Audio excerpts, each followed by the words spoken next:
नाज़रीन, क्या हाल चाल है आपका। उम्मीद है कि आप सब बिल्कुल खैरियत से होंगे, अपने घरों में खुश होंगे, आबाद होंगे और सिक्योर होंगे। तो इतने टाइम के बाद यानी काफ़ी सारे टाइम के बाद मैं दोबारा से डकी भाई के हवाले से न्यूज़ लेकर आई हूँ, जो कि आई थिंक ये फाइनल जो अभी के पूरी जो यानी जो सिनेरियो है उस सब की जो है ये यानी इसको मैंने समराइज़ किया है एंड देन मैं आप लोगों के लिए न्यूज़ लेकर आई हूँ, क्योंकि छोटी छोटी न्यूज़ आ रही थी, लेकिन मैंने सोचा कि जब पूरी सही से न्यूज़ आ जाएगी तो मैं आप लोगों के लिए सही से और पूरी कंप्लीट जो है वो न्यूज़ लेकर हाजिर हो जाऊंगी। तो फ्रेंड्स, अभी जो डकी भाई का जो केस है उसके हवाले से मैं आपको बताती चलूँ कि उनके हवाले से एक ये पेशरफ्त हुई है कि डकी भाई को जो है वो 2 रोज़ा मज़ीद जिस्मानी रिमांड पर जो है वो साइबर क्राइम एजेंसी के हवाले कर दिया गया था। और इसके अलावा जो है जब उनसे इन्वेस्टिगेशन की गई और बहुत सारी चीज़ें की गई तो बहुत सारी चीज़ें निकल कर सामने आई हैं। बहुत सारी, जैसे कि मैंने आपको बताया था कि मनी लॉन्ड्रिंग के हवाले से भी डकी भाई के ऊपर केसेस बन चुके हैं, क्योंकि डकी भाई के अकाउंट से जो पैसा है वो डिफरेंट ममालिक में जो है वो निकाला भी गया है और वहाँ से पैसा आया भी, यानी मनी लॉन्ड्रिंग के शवाहिद भी डकी भाई के केसेस में अब इंक्लूड हो गए हैं। यानी ये एक अलग से पेशरफ्त हुई है डकी भाई के केस में, ना सिर्फ गैम्बलिंग ऐप्स के हवाले से बल्कि मनी लॉन्ड्रिंग के हवाले से भी। तो डकी भाई को जो है उसके बाद 2 रोज़ा जिस्मानी रिमांड मज़ीद जो है वो साइबर क्राइम एजेंसी ने अपने पास रखा, यानी 2 रोज़ा। लेकिन उसके बाद जो है वो उनके जब लॉयर से बात की गई तो उन्होंने बताया कि आई थिंक अब जो है वो उनको इन्वेस्टिगेशन करने के लिए या अपने पास रखने के लिए एज अ जिस्मानी रिमांड के तौर पर कुछ बनता नहीं है। यानी अब जितनी भी केस के हवाले से बातचीत थी या पेशरफ्त थी वो सब हो चुकी है। आई थिंक अब मज़ीद कौन सी इन्वेस्टिगेशन बाकी है जिसके हवाले से जो है वो साइबर क्राइम एजेंसी जो है वो अभी भी जो है वो डकी भाई को अपने पास रखना चाहती हैं और कौन सी मज़ीद इन्वेस्टिगेशन करना चाहती हैं, उनका ये भी सवाल था, यानी मीडिया से जब उन्होंने बात की थी। और इसके अलावा डकी भाई के जो लॉयर थे वो ये भी कह रहे थे कि अगर यानी डकी भाई ने एक और बात ये भी कही थी कि जज ने जब उनको कहा था कि आपको, यानी जब उनसे बात की तो डकी भाई ने कहा कि मुझे मज़ीद जो है वो 2 रोज़ा मुझे मज़ीद जो है वो अगर आप NCCI यानी साइबर क्राइम एजेंसी में यानी अगर आप मज़ीद मुझे रखना चाहते हैं तो आप रख लें। ये डकी भाई ने खुद ही स्टेटमेंट दिया था कि अगर आप और भी इन्वेस्टिगेशन करना चाहते हैं तो आप कर सकते हैं।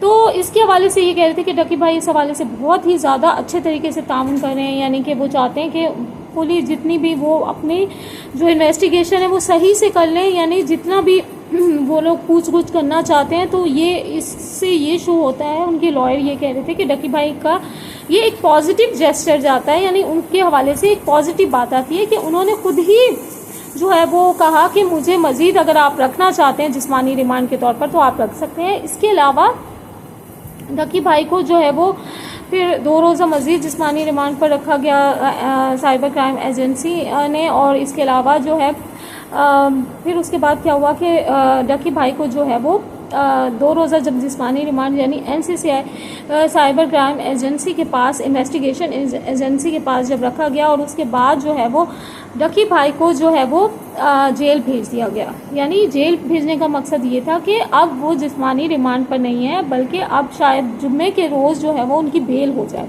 तो जैसे कि उनके लॉयर ने ये कहा था कि अब यानी अगर डकी भाई इतना ज़्यादा उनका पॉजिटिव बिहेवियर है इस हवाले से कि वो इन्वेस्टिगेशन के हवाले से जो है वो बहुत ही ज़्यादा उन्होंने यानी हेल्पफुली तरीके से और जो है वो हर एक चीज़ में जो है वो उन्होंने पॉजिटिवली जो है वो उनसे इन्वेस्टिगेशन एजेंसी के साथ जो है वो यानी उनके साथ हर एक चीज़ को सही से जो है वो किया है। बल्कि मज़ीद उन्होंने कहा कि अगर ये मुझे मज़ीद भी इन्वेस्टिगेशन के लिए अगर चाहते हैं तो 1-2 दिन और भी रख सकते हैं, ये डकी भाई ने अदालत में कहा। तो कह रहे हैं कि ये अगर जब बेल होगी तो ये डकी भाई के हक़ में ये बात आएगी, क्योंकि उनका जो एटीट्यूड था या उनका जो बिहेवियर था वो एक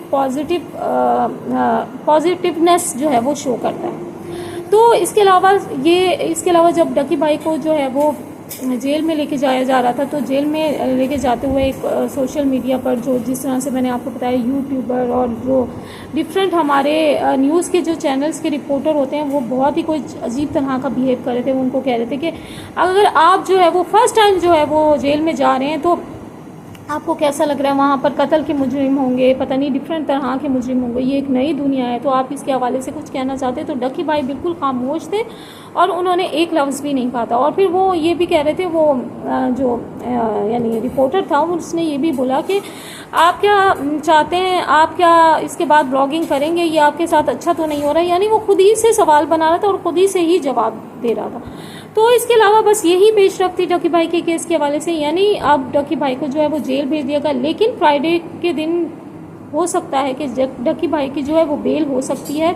और आई थिंक बहुत सारी न्यूज़ जो है वो आगे बढ़ रही हैं। इसके अलावा इकरा कंवल को भी जो है वो नोटिस जा चुका है, रजब भट्ट को भी नोटिस जा चुका है और इसके अलावा बहुत सारे और भी हैं। आई थिंक 47 और नाम हैं जिनको ये सारे नोटिस जा चुके हैं और बहुत सारे लोग जो हैं वो इस लाइन में मौजूद हैं। अभी तो डकी भाई हैं, लेकिन इसके बाद देखते हैं कि सेकंड नंबर गिरफ्तारी का किसका आता है। कहा जा रहा है कि इकरा कंवल और इसके अलावा रजब भट्ट को भी जो है वो गिरफ्तार किया जा सकता है। इकरा कंवल के जो है वो अभी रिसेंटली जो है वो उनकी बेटी हुई है और आई थिंक उनको शायद उनकी तबीयत की वजह से शायद मे भी थोड़ा सा टाइम दिया जाए, थोड़े टाइम के बाद उनको इन्वेस्टिगेशन के लिए बुलाया जाए। लेकिन इकरा कंवल का नाम भी इन्वेस्टिगेशन में आ रहा है।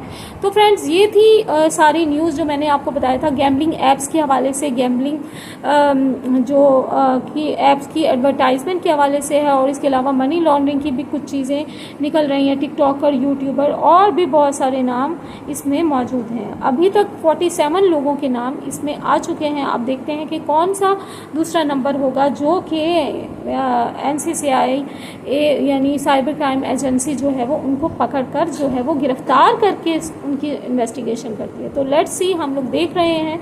और आई होप फ्रेंड्स आप लोगों को ये ब्लॉग अच्छा लगा होगा। वीडियो अच्छी लगी तो इसको लाइक करना मत भूलिएगा, चैनल को सब्सक्राइब करना मत भूलिएगा। अगर आप कमेंट सेक्शन में कोई भी कमेंट करना चाहते हैं तो वो भी आप हमें बता सकते हैं। हमें आपके फीडबैक का रहेगा इंतज़ार। मैं चलती हूँ, मैं आपसे मिलूंगी नेक्स्ट वीडियो में। टेक केयर, अल्लाह हाफिज़।